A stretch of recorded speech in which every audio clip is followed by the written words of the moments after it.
The Essential Jesus is a translation of the Gospel of Luke, which is one of the books in the Bible.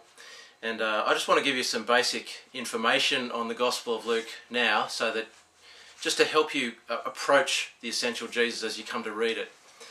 The Gospel of Luke is actually the first volume of a two-volume work. The second volume is the book of Acts, which is also in the Bible. I just want to answer 4 questions about the Gospel of Luke, or what you have in the Essential Jesus, to help you understand a little bit more as you come to read it. The first question is, who wrote this book that we have in front of us?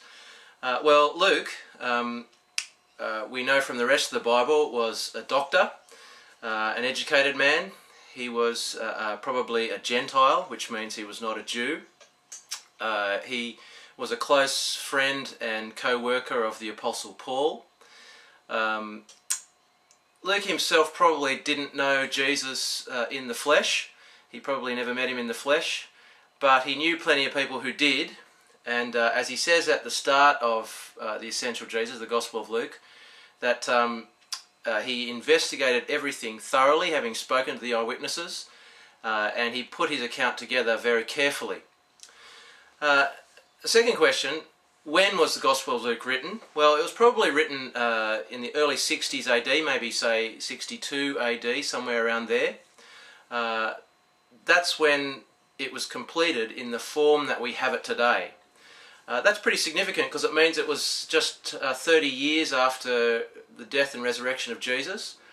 And that means that Luke was writing within the lifetime of the people who saw, eyewitnessed the things that he was writing about. And that's significant because it means he can't have been making stuff up, and he can't have been getting things wrong, because the people who were there at the time would have pulled him up and said, hey, that's a load of rubbish. So he had to have his facts straight in order to publish this and for it to get off the ground. The third question is, what's actually in the Gospel of Luke? The first 4 chapters, chapters 1 to 4, are the account of the birth and growing up of Jesus, although that's fairly scant, that information. And then his preparation for ministry, just as he's about to launch his ministry, age about 30. That's chapters 1 to 4. Then in chapters 4 to 9, you have the period of his earlier ministry in the region of Galilee. And the main themes there are, who is Jesus and what is he on about? Then in chapters 9 to 19, you have Jesus turning towards Jerusalem, where he knew that he'd be betrayed and put to death, etc. And the themes of those chapters are really the conflict between the kingdom of God that Jesus was bringing in and the world and its values.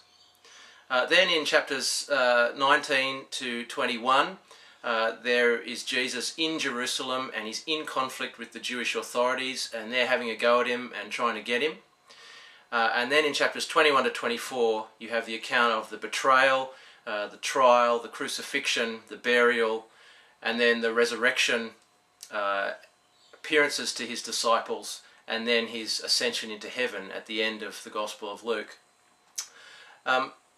Fourth question is, why was this written? Why did Luke put all this together?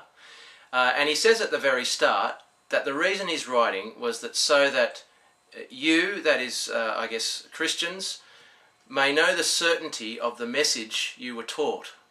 Or this is at least for somebody who's investigating the Christian message. So he's wanting people to know the certainty, firstly, of the facts that Christians are claiming, what actually did happen, and he sets those facts out. He's very careful about that. But he also wants people to understand the significance of these facts, the significance of what it is that God was doing in Jesus. And when you think about it, it really is an incredible and significant thing that Luke is writing about. This is a once-in-history event. God sends his own Son into the world as a human being to save the world, to die for the sins of people, to seek and to save the lost, as Jesus himself said. That's amazingly significant. And I hope that as you read the Essential Jesus, you will come to see the incredible significance of this person, Jesus Christ. Luke, when he wrote this, certainly wanted us to be blown away by Jesus, who he is, what he did, and the extraordinary movement of mercy from God to us in Jesus. And so you see in the Essential Jesus, the Gospel of Luke, that the coming of Jesus is such good news, especially for those who are on the outside, I suppose, those who realise that they're not righteous, the poor, women and children, the disreputable, sinners. They are the people who welcome Jesus.